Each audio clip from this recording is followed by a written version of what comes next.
Friday, 22nd of October, 2020, live from Television Centre in London. This is Good Morning Britain with Kate Garraway and Adele Ray.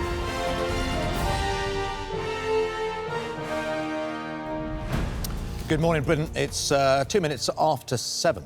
And our top story this morning is some breaking news overnight. A woman has died and a man has been injured after Hollywood actor Alec Baldwin fired a prop gun on a film set in New Mexico. Now, according to officials, the shooting happened on the set of Rust, a new film being made starring and produced by Alec Baldwin. It really is unbelievable news. Let's speak to our North America correspondent, Noel Phillips. Noel, this is shocking news. I mean, we're feeling it here.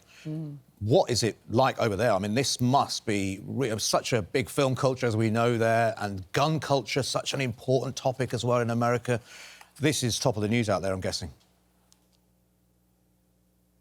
It really is. Good morning. And dramatic details emerging of the film set actually having to go into lockdown following that accidental double shooting. We understand Alec Baldwin was filming a scene involving a prop gun that misfired. That then led to the unfortunate and tragic death of 42-year-old Halyna Hutchins. She was working on the film as the director of photography and was in fact working alongside Baldwin. She was airlifted to hospital but died upon arrival. And we've been hearing a little bit more details and have been finding out more about Halyna. She's originally from Ukraine and described herself as a restless dreamer and an adrenaline junkie. That's all coming from her Instagram page. And also, it's worth saying the film's director, Joel Souza, was also injured and he remains in hospital this morning. And according to reports, the Emmy-winning actor was actually seen outside the local sheriff's office, very distressed on a mobile phone, with tears falling from his eyes. So you can get a sense of just how dramatic and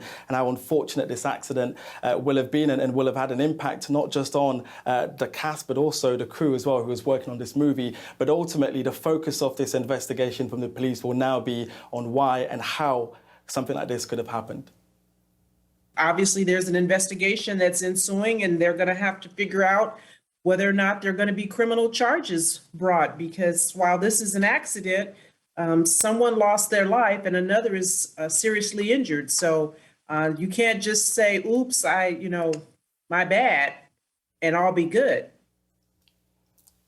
As it stands right now, police have said that no charges have been filed against the actor and witnesses continue to be interviewed. But it's worth just reading this very brief statement from the production company. They've put out a few lines saying that the entire cast and crew has been absolutely devastated by this tragedy. It is a devastating tragedy, isn't it? Absolutely not. Noel, I'm guessing, that, just to clarify as well, we don't know yet whether this gun was carrying real bullets or not. There's one theory, and it's only a theory, that it could well have been some debris that was in the barrel of the gun that, when it's been fired, has maybe a short impact has created this devastating situation. But there's no official news on that at the moment. No, and I think that's going to be the focus of the police investigation. And, if you look at Alec Baldwin's Instagram page, he posted just hours ago a picture of him in costume with a bit of blood, fake blood on his costume as well. And it's pictures like those which will undoubtedly haunt him for a long time to come, because as it stands, as it's been reported here in the United States, it's a freak accident. And the police will undoubtedly be working very hard on that film set, trying to establish who had access to that firearm, why, if there were bullets inside of it, how could those bullets have gotten in there? And I think that will just ultimately be the real focus of this investigation, which, as I've said, is still active at the moment. Oh, thank you very Noel. much indeed. Devastating news. That is our main news. Here's Charlotte with the rest of the day's news. Thanks very much. Good morning. Buckingham Palace has confirmed